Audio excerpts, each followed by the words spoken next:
Okay, good evening and welcome to the Town Board meeting on May 6, 2021. It's 7 p.m. Please rise and salute the flag. I pledge allegiance to the flag of the United States of America and to the republic for which it stands, one nation, under God, indivisible, with liberty and justice for all. The emergency exits are to our right.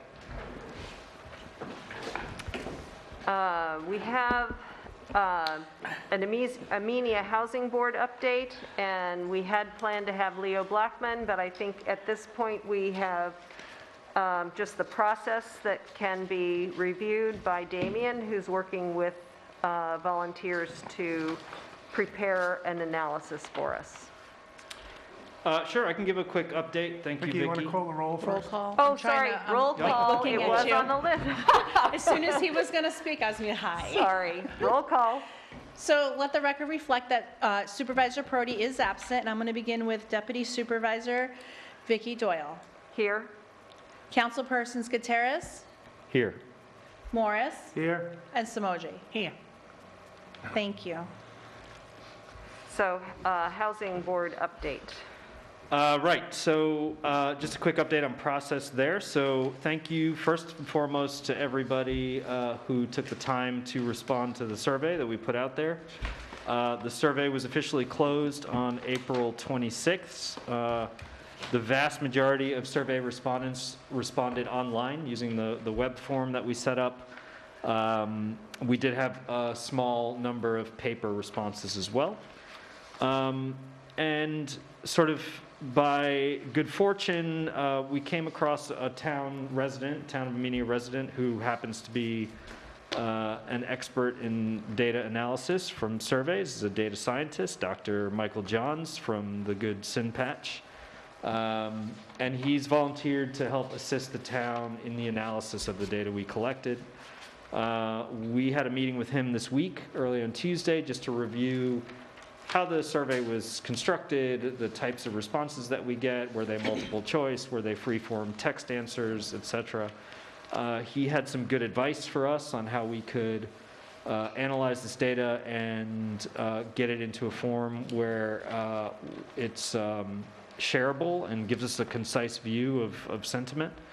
And I'll be working with Leo and the Housing Board and Vicki, as well as Mike, to further that once that's all set. And I sent an email around with the preliminary summary results to the town board for your review.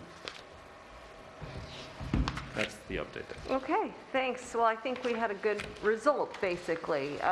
He was pleased reasonably with the number of people who responded, feeling like it's a relatively representative sample of Amenia residents. Yeah, he thought we did a good job in getting the number of responses that we did. He was interested in the strategies that we employed to advertise the survey. Essentially, we sent the postcards out. We talked about it here on TV. We posted it on Facebook. And once we have cleaned the data and taken out the duplicates and stuff like that, then he'll be able to advise from a mathematical perspective if we have a fully representative with a high degree of confidence result. But it looks like we will. It was a good result. So we have an Amenia Housing Board meeting. They're held on the second Tuesday of every month. So that would be on the 11th of May at 5:30, and we're trying to follow open meetings laws and provide the appropriate Zoom meeting format so that people can join or do what is needed to follow open meetings laws. So please let the town clerk know if you would like to join or participate in some way in that meeting. I did have a supervisor's report, even though it's not really the supervisor's report, I guess, but she wanted to update us about the criminal activity in the town of Amenia. Supervisor Perotti called the Dutchess County Sheriff's Office when she was informed of cars being stolen and items of value being taken from unlocked cars in Amenia. Clerk Perotti, who is the undersheriff, called her back and told her about the issues in the town of Amenia. She was informed that several towns in Dutchess County were encountering the same problems due to a group of teens aged 15 to 18 from Hartford, Connecticut. They are the ones behind these thefts. He said that Victoria would be called by a sheriff who works locally. So Sheriff Brian Wilbur called and said the county sheriffs were working with the state police to apprehend the individuals and find the stolen vehicles. They are also increasing daytime and evening patrols in the town of Amenia. If anyone has any information about the thefts, they can call Dutchess County Sheriff's Substation in Amenia at 845-373-4300. In the meantime, please lock your vehicles and do not leave the keys in your vehicles. Those perpetrators also went into Dover Plains also.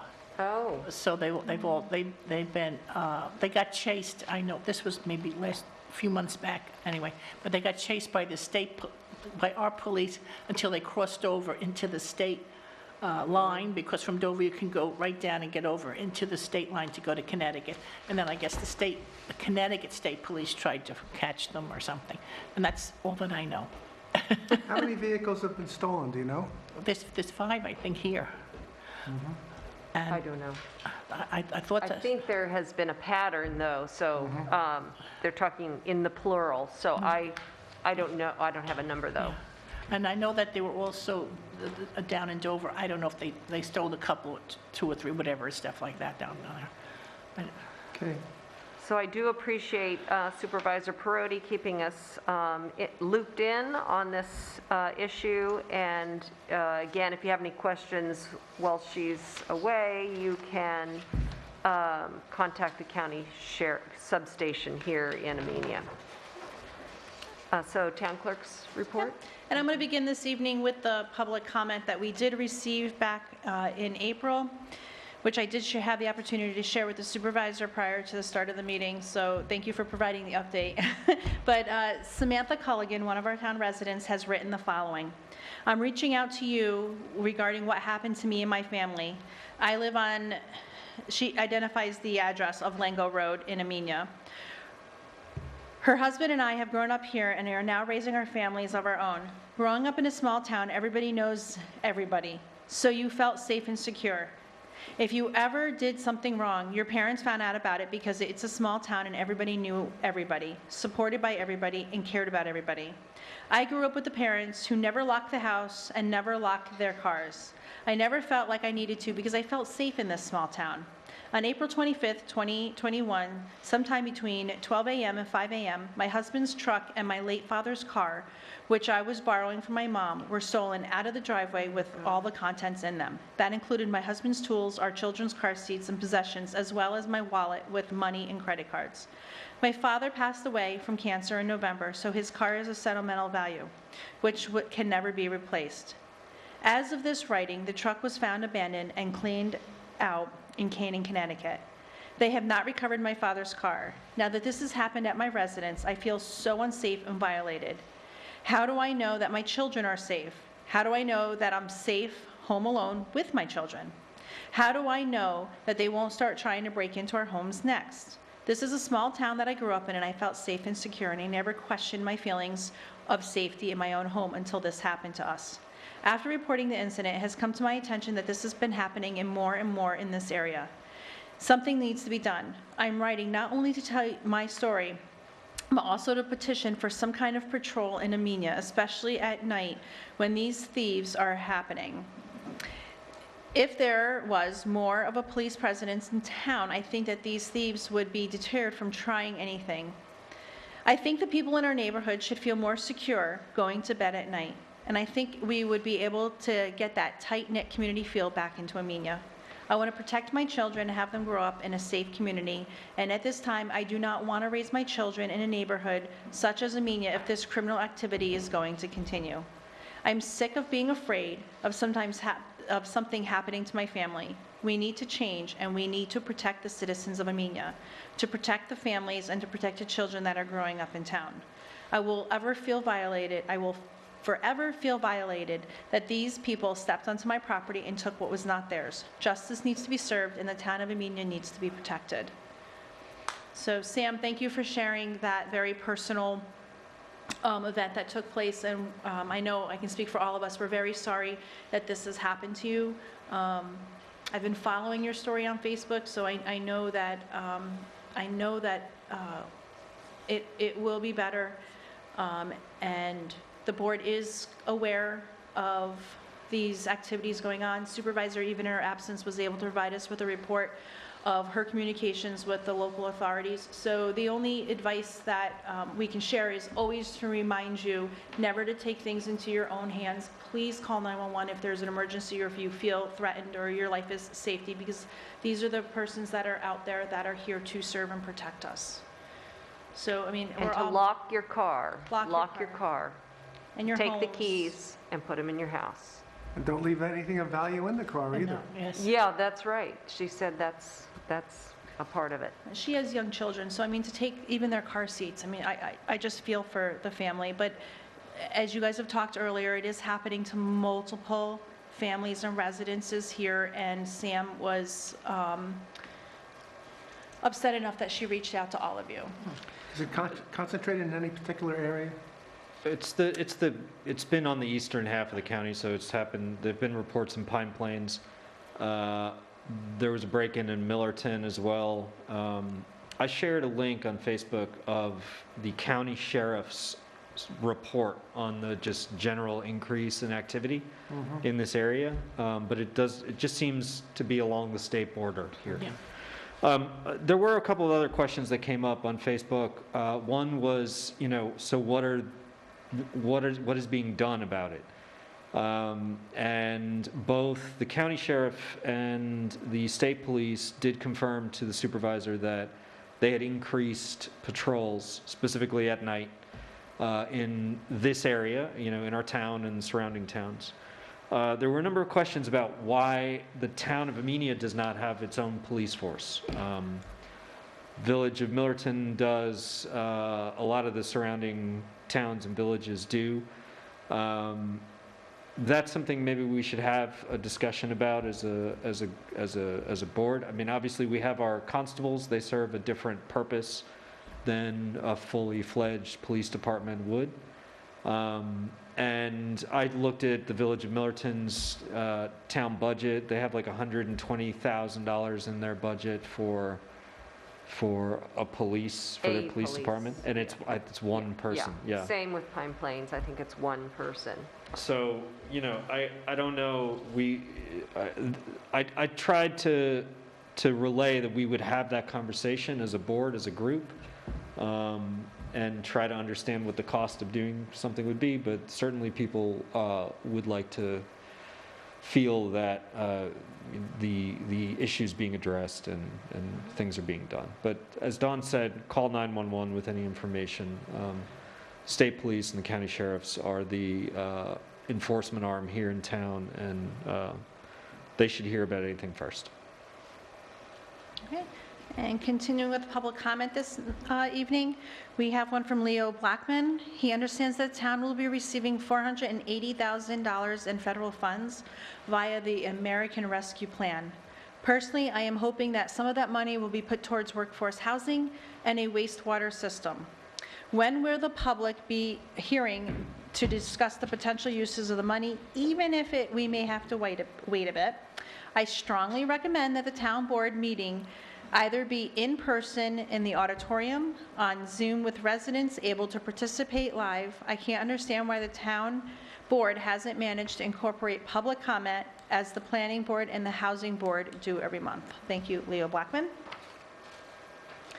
And that will be all I have for public comments. And so the town clerk's report this evening, I report on behalf of our tax collection collected to date. Well, Of the 1,996 taxable parcels, because we all know there's over 2,098 parcels, 1,886 have been paid, totaling $5,918,622.45.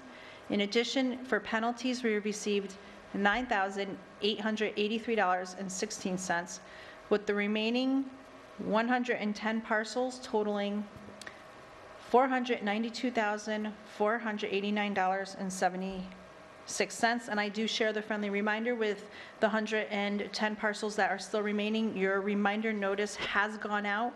Should you elect to pay that after May 31st, those taxes will be collected at the Commissioner of Finance. Their number will be, or is, area code 845-486-2026. Among our miscellaneous department reports this evening in our packets, we have our building department for the month of April, totaling $15,795.13. This includes the 21 building permits that he's completed and the 10 CO searches. Should there be a zoning report, Judy will be forwarding it to us. I've received. SCBI has submitted the April monthly report, reporting our total gallons used for March. It indicates the number of calls that he's had and his water lines for dig-outs, emergency responses, and any other miscellaneous items that they have handled. In our packets, it does have the quarterly 2021 meter reads. So there's a packet in your folders this evening regarding water. That will conclude our reports.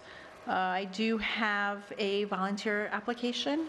I've received one application for an individual who would like to serve on the sewer committee.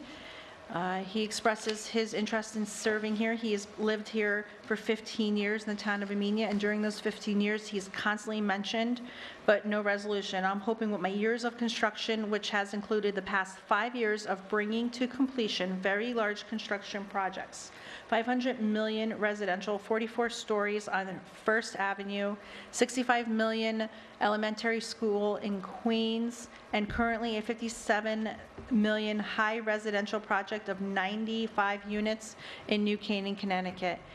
We'll be able to help the town in getting us over the hump and getting a sewer in place. He firmly believes that the town and the town taxpayers will greatly benefit in the future if we can get this done. We all know that the town cannot even grow a little bit until this is resolved, and our applicant's name is Paul Winters. Do I hear a motion to appoint him to the sewer committee? Wastewater. I'm assuming we mean wastewater, right? Wastewater. Yeah, but he called it sewer because, Wastewater, sewer. I know, but I can only read what he wrote, but we know that's what he means. I'll make the motion. Thank you, Jim. Second. Deputy Supervisor Doyle. Yes. Just a tongue twister.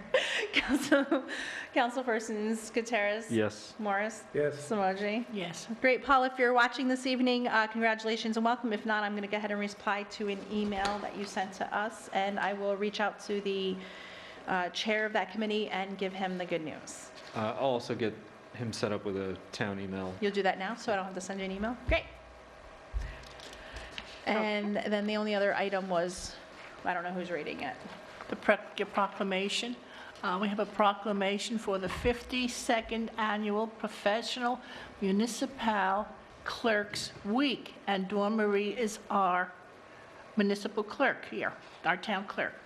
It says, whereas the office of professional municipal clerk, a time-honored and vital part of local government, exists throughout the world, and whereas the office of the professional municipal clerk is the oldest among public servants, and whereas the office of the professional municipal clerk provides the professional link between the citizens, the local governing bodies, and the agencies of government at other levels, and whereas the professional municipal clerks have pledged to be ever mindful of their neutrality and impartiality, rendering equal service to all. Whereas the professional municipal clerk serves as the information center on the functions of local government and community. Whereas the professional municipal clerks continually strive to improve the administration of the affairs of the office of the professional municipal clerk through participation in education programs, seminars, workshops, and the annual meetings of their state, provincial, county, and international professional organizations. Whereas it is most appropriate that we recognize the accomplishments of the office of the professional municipal clerk. Now therefore, we, the Amenia Town Board, do recognize the week of May 2nd through May 8th, 2021 as Professional Municipal Clerks Week, and further extend appreciation to all professional municipal clerks for the vital services they perform and their exemplary dedication to the communities they represent. And my personal thanks to Dawn Marie. Here, here. To note for the record that Dawn Marie is the only full-time town employee in the room right now. Thank you for all you do. Thank you for all you do, and she's excellent. I wanted to find the Harry Dodson plan, and couldn't find it on our fabulous website, but Dawn Marie could. So as our Chief Records Manager, is that what you are? Chief Records Manager, that's what she is. She can find the information that you need. Thank you for doing that. Thanks, everyone. And that'll conclude the town clerk's report tonight. Okay, we have a resolution for the approval of the employee handbook required updates. 28. 28? Number 28. Jim, would you like to read Sure. that resolution? Thank you. Resolution number 28 of 2021. Readoption Town of Amenia Employee Handbook. Whereas the Town Board of the Town of Amenia is desirous of maintaining an up-to-date employee handbook, which details current and accurate personnel policies and procedures, employee benefits, compliance policies, and other pertinent information governing employment-related matters, and whereas the Town Board has retained Sector HR Consultants LLC to prepare a revised and updated version of the town's employee handbook that accomplishes the foregoing objectives. And whereas the Town Board by Resolution 69 of 2019 adopted a revised version of the town's employee handbook, and whereas the consultant has suggested further updates to the town's employee handbook to reflect the recently approved collective bargaining agreement and to add new sections regarding reproductive health decision-making pursuant to New York Labor Law Section 203E, and to reflect the public employer health emergency plan recently approved by the Town Board for the Town of Amenia. And whereas the Town Board has reviewed draft versions of said updated employee handbook and has made determinations as to appropriate content, now therefore be it resolved the 6th day of May 2021 that the attached document be adopted as the official employee handbook of the Town of Amenia, and be it further resolved that the newly updated and revised Town of Amenia employee handbook shall be distributed with signed acknowledgement to all town officials and employees. Do I have a motion? I make a motion, we accept adopting the Town of Amenia employee handbook as resolved. Now. Second. Deputy Supervisor Doyle? Yes. Councilpersons Gutierrez? Yes. Morris? Yes? Samoji? Yes. Damien, would you like to read the resolution number 29, I guess? The one I have is about changing our bank account. That's the one? That's correct. That's the one, yes. Resolution number 29 of 2021. Resolution authorizing transfer of bank account from M&T Bank to the Bank of Millbrook. Whereas the Town of Amenia on or about March 1st, 1992, opened a bank account with M&T Bank number 22120204552 and identified as the Town of Amenia Fountain Square Project. And whereas the account appears to have been created to accept donations in connection with the town's renovations and beautification of Fountain Square. And whereas M&T Bank will be closing the M&T branch located within the town of Amenia, and whereas the town board is now seeking to transfer the M&T bank account number 22120200452, named the Town of Amenia Fountain Square Project, to the Bank of Millbrook in Amenia, New York. Now therefore be it resolved that the recitations set forth are incorporated in this resolution as if fully set forth and adopted herein. And 2, the town board of the town of Amenia hereby authorizes the town supervisor to execute any and all documentation necessary to transfer the above referenced bank account from M&T Bank to the Bank of Millbrook. And number 3, the town board of the town of Amenia hereby authorizes and directs the use of the funds to pay for renovations and the beautification of Fountain Square. I'll make that motion. I'll second it. Deputy Supervisor Doyle? Yes. Councilpersons Gutierrez? Yes. Morris? Yes? Somogyi? Yes.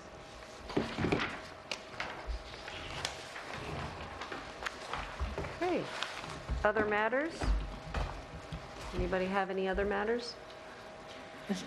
Is that when we say things? Or Well, town board's report are next, so you could do other matters, which Do we would want to just read the be- building department? I thought we she did. did. 15,400.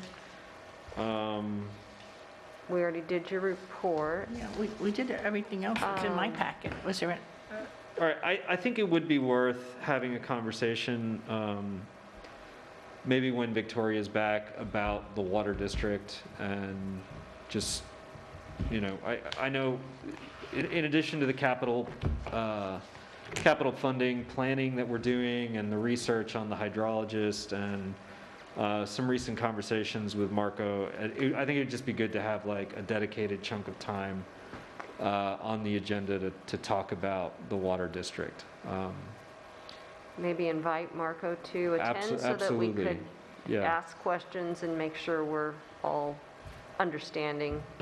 yeah, absolutely, and our engineer as well, if he could spare the time. Having them both attend that, I think would be super helpful.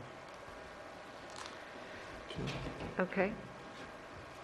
I like the fact that you could pipe him in. He doesn't have to drive here from Poughkeepsie, Yeah. and we could save some money by just having an hour of his time and the time he needs to prepare rather than driving to and fro. So I'll recommend that at least the town engineer come remotely. On another matter that we were alluded to in Leo's public comment earlier, I thought it would be interesting to just get a straw poll of how you guys feel about having our subsequent meetings in person. And Victoria and I briefly spoke about the new governor's recommendations for COVID protocols, and that we're allowed to meet in person. We just have to maintain the 6 feet apart. And so if there were 10 people that wanted to attend this board meeting, you would have to allow them to come in one at a time Right. to make their public comment, let's just say. Leo's point was very good in that we do want to have, in such situations where more people want to attend than we can safely accommodate in this room, that we have an alternative larger space which is appropriate for larger audiences, which we are more than likely to have happen.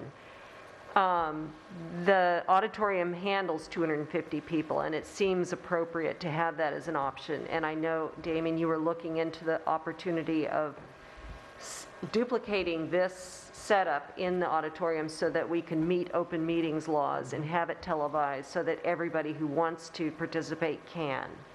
Is that still happening? Yeah, I mean, that's part of our cable franchise discussion, but I agree with that. I mean, the other option to do, I don't know what the governor's rules state about the continued use of virtual meetings, but there's, you know, other than the building logistics and having a crowd of people who want to talk, some of which may not feel safe coming in, they might not be vaccinated yet or whatever. If we could open up public comment virtually, even if we're here. I don't understand why we haven't yet. Well- I don't understand that, but I'm not a technical expert. But I will say that other organizations that I'm a part of have provided the opportunity for people to speak. They are muted until they are allowed and invited to speak, and that can all be done, obviously, by people who know how to do it. I don't understand why we're not doing it, but if we could move in that direction, that would be all the better, right, for transparency and participation. So, does anybody know what's holding us back from that, given this has been since March that we've had COVID protocols? I mean, we're missing the person who makes the agenda for the meeting here, so I think we need to wait till Victoria's back. I mean, she creates I the see. agenda for these meetings, and Dawn, correct me if I'm wrong, but public comment is not a required part of, That is correct. Yeah. Public comment is not a required part to host your meeting. They have to be able to observe and hear us. Public comment is also not an opportunity for board members to respond to the public's question. But, I mean, most of the time, you guys have elected to have said Yeah, dialogue. I So, think- I mean, it's an individual board's decision. But they don't, I mean, they have to be able to watch and hear us. And I think one of the components, and I don't mean to speak out of turn, because the individual who would be most knowledgeable on this to best understand this, is that we don't have all of the equipment needed for us to be able to be airing live on Channel 22, our cable Channel 22, and to be doing Zoom and any I other, and then going live. So Mike is here who could answer that as to why we're unable to do the TV and what they're doing.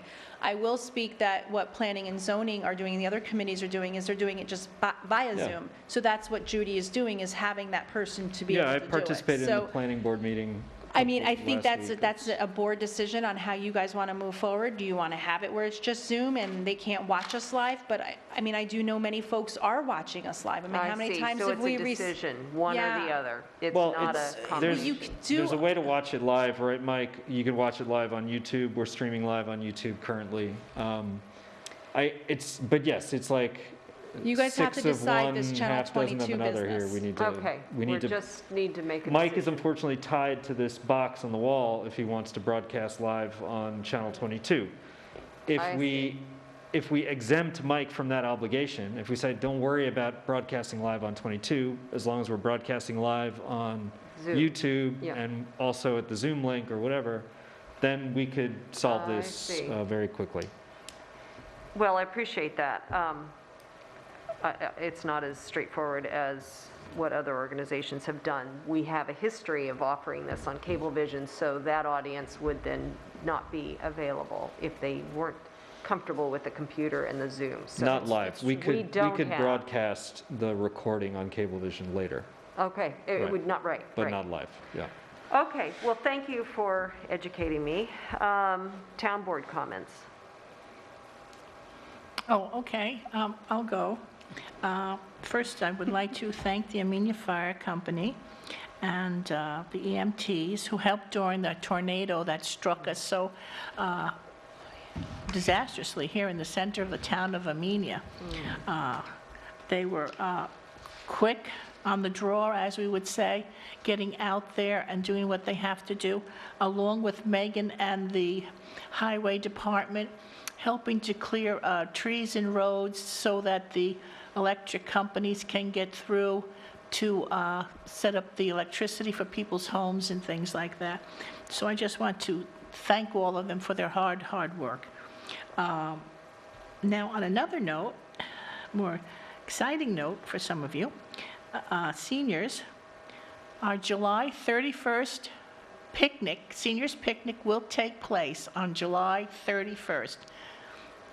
It's a free picnic, and we will tell you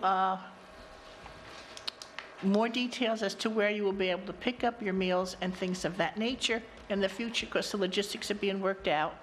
But it's a free picnic, and what am I about to say? There was something else and with the picnic in my brain, and it's running around, but it'll come out.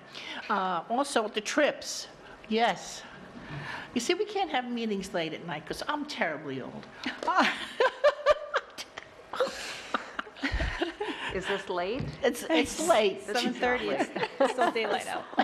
Just give her- covered. Trips, we're going on our first confirmation trip to Lake George on Wednesday, August 18th.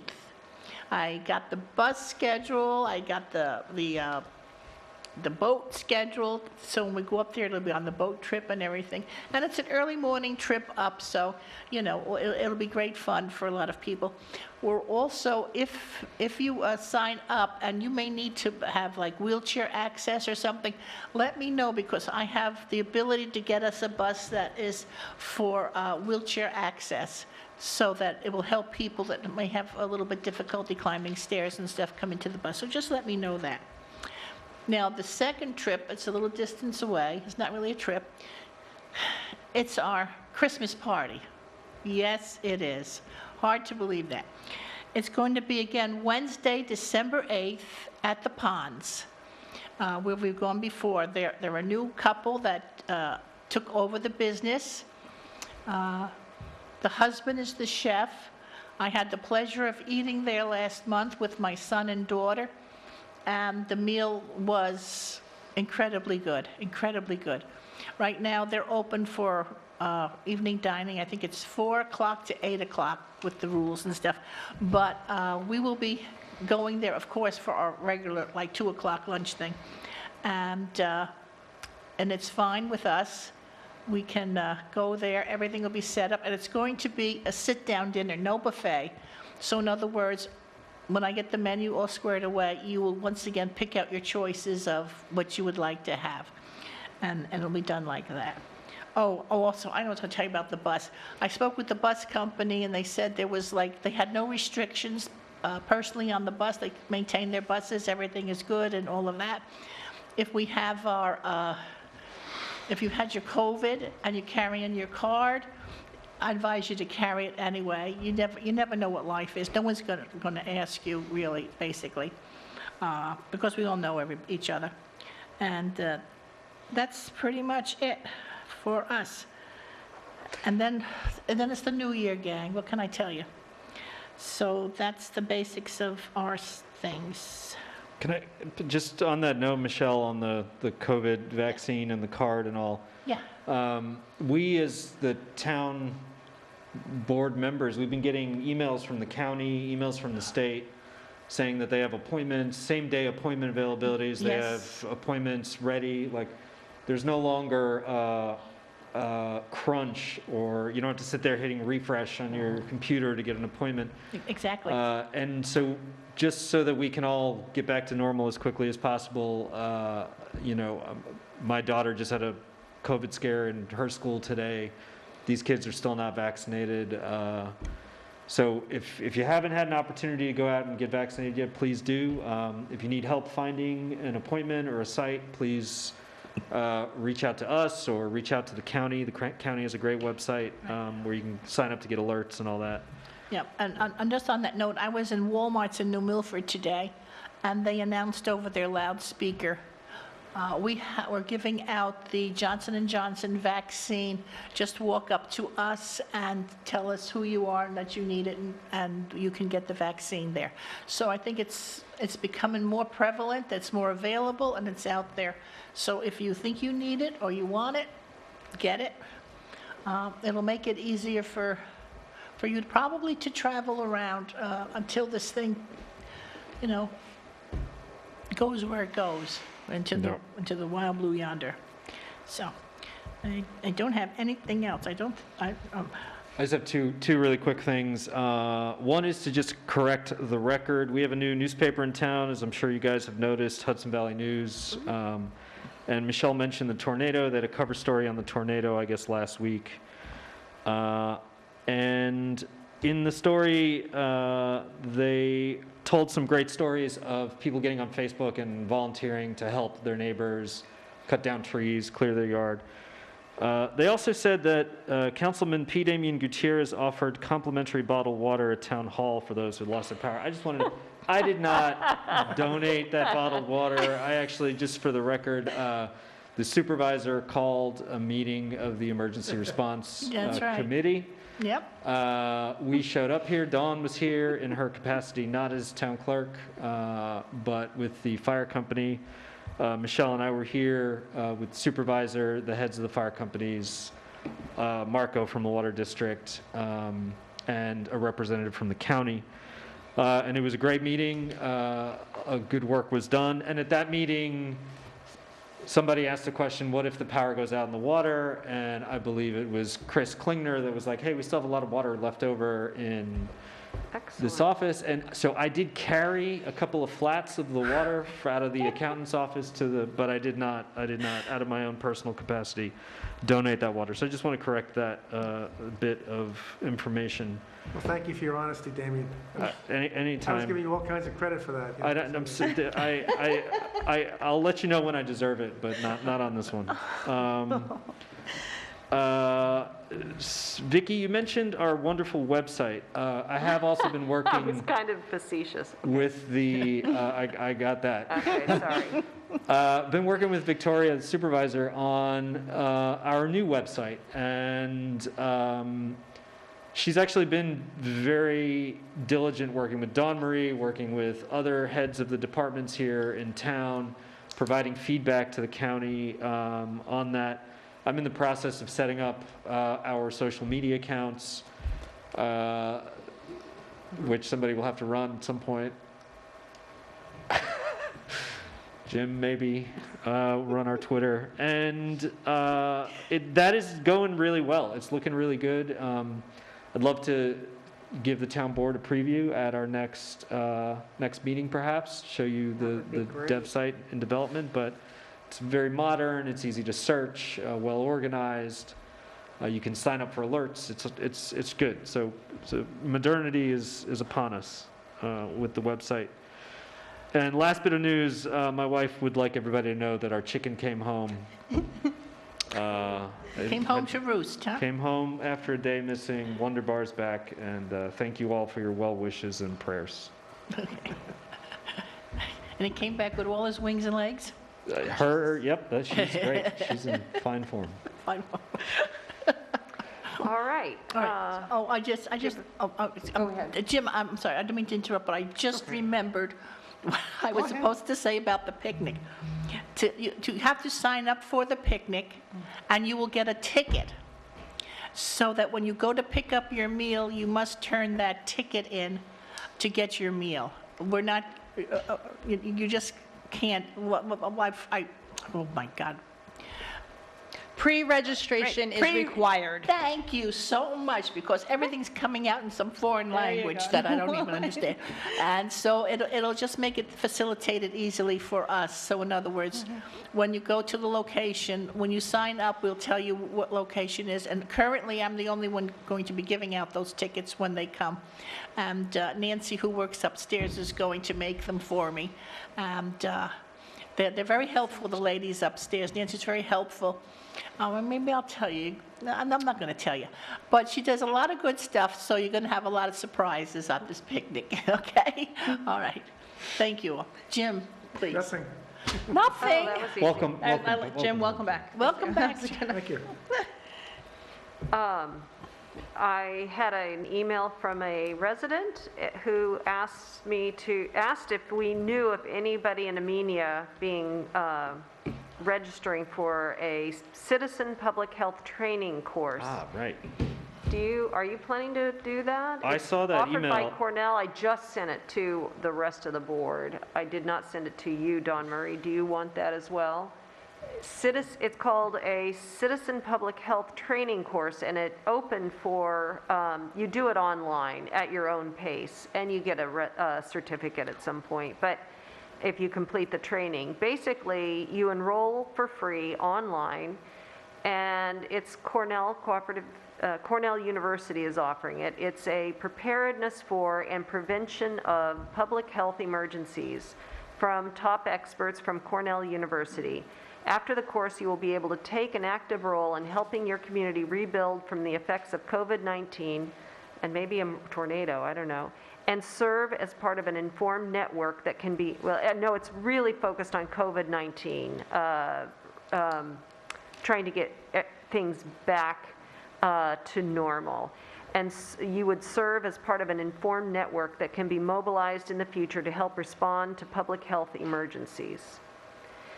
It sounds like useful training, says my neighbor. So if anybody can do it, I think the more the merrier, but definitely somebody in Amenia, it would be helpful to have our area represented if this is a network that's reporting back to Cornell's experts. But it does take a couple of hours to complete each session. It looked like 4 or 5 sessions.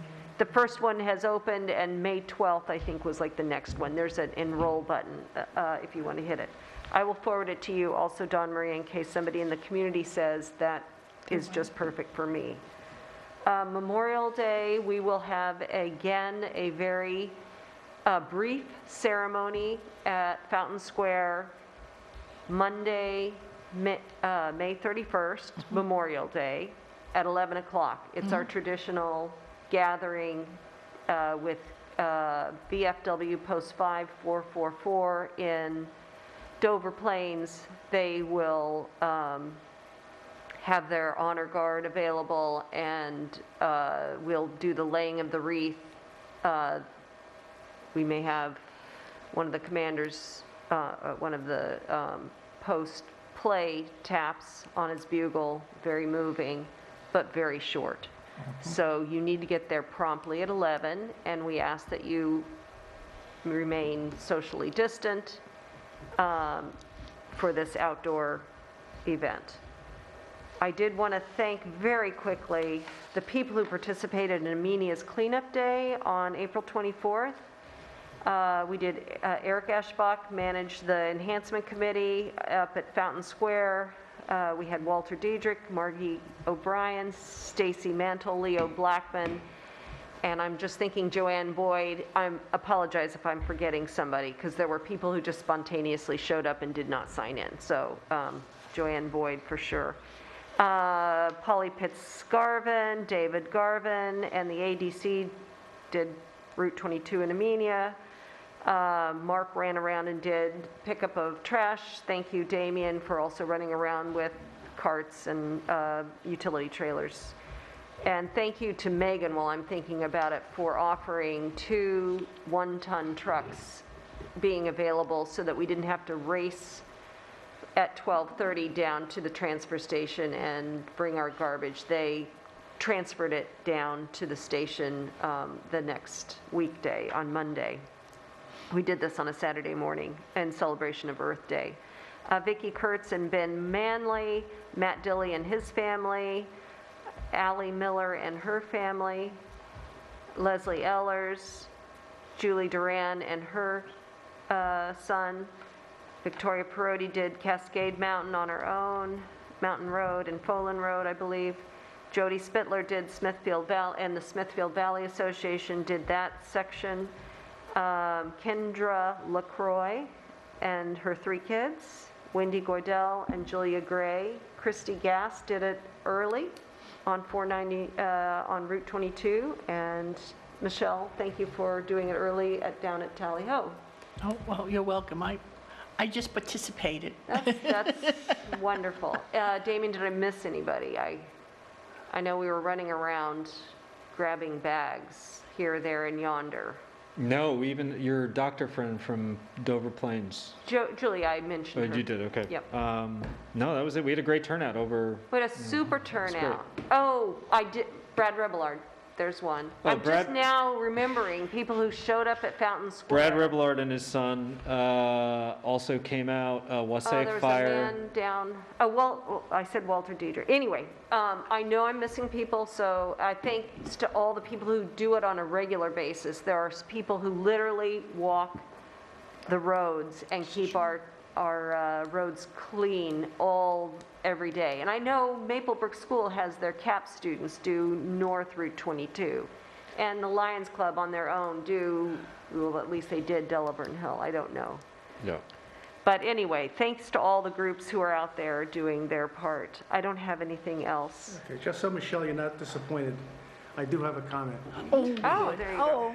The solar power consulting agreement that I had a lot of Oh, problems with. yes. I never heard back from him.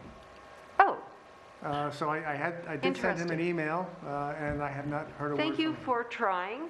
On that note, not to belabor the point, but Beacon is like a million streets ahead of us, and they have turned their landfill into a solar field project, and I misunderstood and thought that they had community solar. Well, they have community solar in the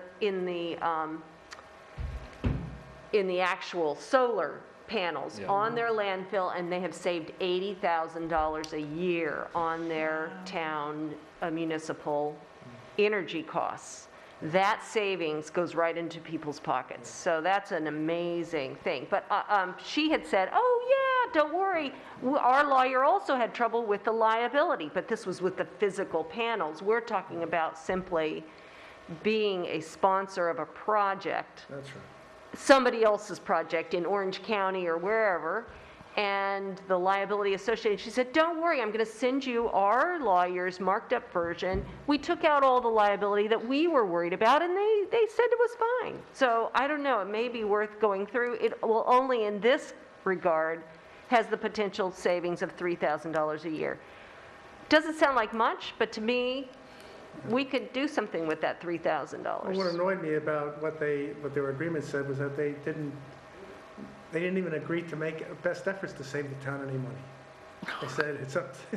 It's at They your weren't own the ones risk. doing it, though. That's There were nice just so many. assertive. There were at least 14 things that were wrong with that contract. Wow. At least 14. Yeah. So. Okay.